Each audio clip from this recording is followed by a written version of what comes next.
ஊடக சுதந்திரம் தொடர்பில் பாராளுமன்ற உறுப்பினர் நாமல் ராஜபக்ச இன்றைய பாராளுமன்ற அமர்வில் கருத்து வெளியிட்டார். இரு ஊடக நிறுவனத்துக்கு எதிராக நீங்கள் டிஆர்சிக்கு முறைப்பாடு அளித்துள்ளீர்கள். போலீஸ் ஊடக பேச்சாளரை பயன்படுத்தி அதனை கூறியமே வெட்கக்கேடான செயல். போலீஸ் ஊடக பேச்சாளர் இருப்பது அரசாங்கத்துக்கு ஆதரவாக செயற்படுவதற்கு அல்ல. போலீஸ் மா அதிபர் இருப்பது அரசாங்கத்துக்கு ஆதரவாக செயற்படுவதற்காக அல்ல. போலீசாருக்கு பொறுப்பான அமைச்சர் இருப்பது அரசாங்கத்துக்கு ஆதரவாக செயற்படுவதற்காக அல்ல. சபாநாயகர் அவர்களே, கடந்த நாட்களில் நான் மிகிந்தலைக்கு சென்றேன். மலர்களை வைத்து வழிபடும் பகுதியை உடைத்து மறுநாள் மீண்டும் கொண்டு வந்து வைத்திருக்கின்றார்கள். கிராம மக்களிடம் கூறினார்கள். மறுபக்கம் தேரர்களிடம் குறை கூறுகின்றார்கள். விகாரைக்கு சென்றால் சிரிக்க வேண்டாம், தேரர்கள் கூறுவதை கேட்பதற்கு கற்றுக்கொள்ளுங்கள். சபாநாயகர் அவர்களே, எச்சரிக்கை விடுப்பதென்றால் மிகுந்தலை என்பது வணக்கத்துக்குரிய தேரர் வாழ்ந்த இடமே தவிர அரசியல் செய்யும் இடமல்ல. கூறுவதை கேட்பதற்கு முதுகெலும்பு இல்லாவிட்டால், வலிமை இல்லாவிட்டால் அரசியல் செய்ய வேண்டாம். அந்த இளவரசரிடம் கூற விரும்புகின்றேன். ஊடக சுதந்திரம் பற்றி பேச வருகின்றார்.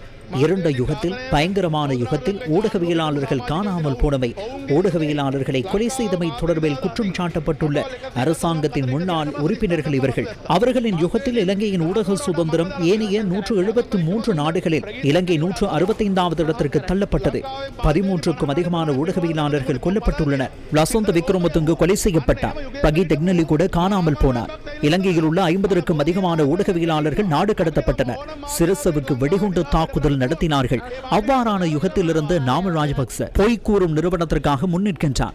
எந்த ஒரு ஊடகமும் இலங்கையில் சுதந்திரமாக செயற்படுவதற்காக அந்த ஊடக சுதந்திரத்தை நாங்கள் பாதுகாப்போம். ஆனால் சுதந்திரம் என்பது பொய் கூறுவதற்கும் சமூகத்தை பிழையான வகையில் தூண்டுவதற்காகவும் அல்ல. அதற்கான சுதந்திரம் அதில் இல்லை.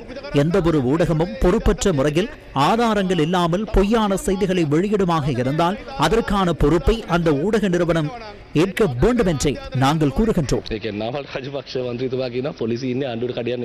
அரசாங்கத்தில் இருப்பது அரசாங்கத்துக்கு ஆதரவாக செயற்பட அல்ல என நாமல் ராஜபக்ச கூறுகின்றார்.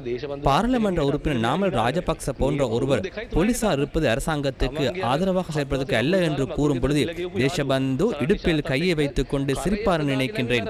2-3 வருடங்கள் தான் ஆகின்றது. 7 நாள் திருமண விபத்தில் கலந்து கொண்டு சாப்பிட்டு கொடுத்திருந்த நண்பர் சனத் நிஷாந்துடன் இணைந்து தோளில் கை போட்டு கொண்டு வந்து அமைதியாக போராட்டத்தில் ஈடுபட்டு கொண்டிருந்த மக்கள் மீது தாக்குதல் நடத்தினார்கள். இதுதான் போலீசார் நடந்து கொண்ட விதம்.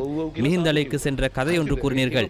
அங்கு சென்ற போதுதான் உங்கள் தந்தை களவெடுத்து நாட்டை கட்டெழுப்பினார் என்று மிகிந்தலை தேரர் கூறும்போது ஆமாம் என்று ஆமோதித்தார். அவ்வாறான மகன் இங்கு வந்து இவ்வாறு பேசுகின்றார். ராஜபக்சாக்கள் குறுக்கு வழியில் சென்றாலும் குட்டிகளுக்கு நேராக செல்வதற்கு கற்றுக் கொடுக்கவில்லை. எனவே அந்த குறுக்கு வழியில் செல்ல முடியும் என்று குட்டிகளும் நினைக்கின்றார்கள்.